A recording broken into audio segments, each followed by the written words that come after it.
Angafanagati mati angafanagati Jesus ko ati adda jireenyaati mati adda jireenyaati dukkuni ko sittara galafatte bu'uura argatte sittara galafatte bu'uura argatte.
Angafanagati mati angafanagati Jesus ko ati adda jireenyaati mati adda jireenyaati dukkuni ko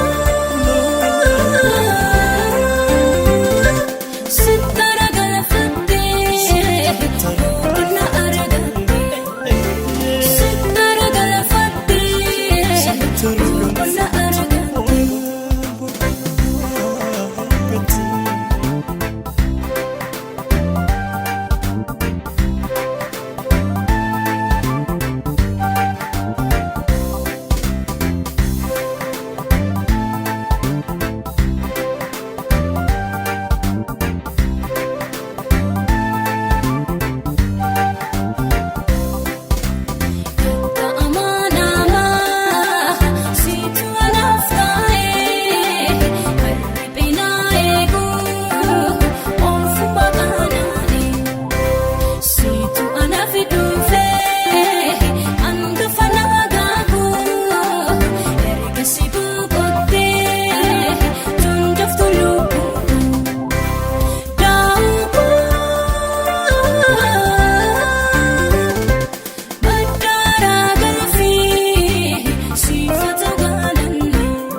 Angafanagati mati angafanagati Jesus ko ati adda jireenyaati mati adda jireenyaati dukkuni ko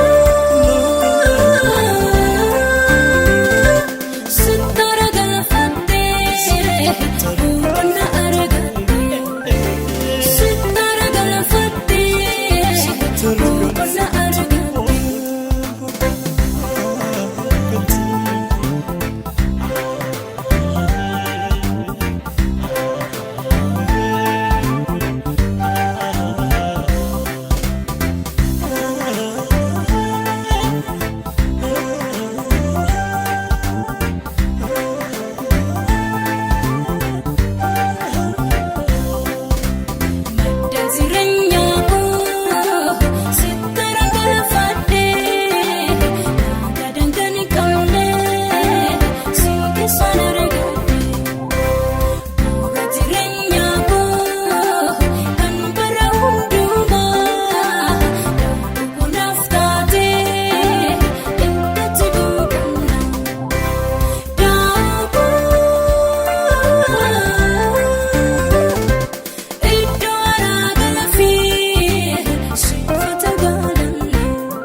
Angafanagati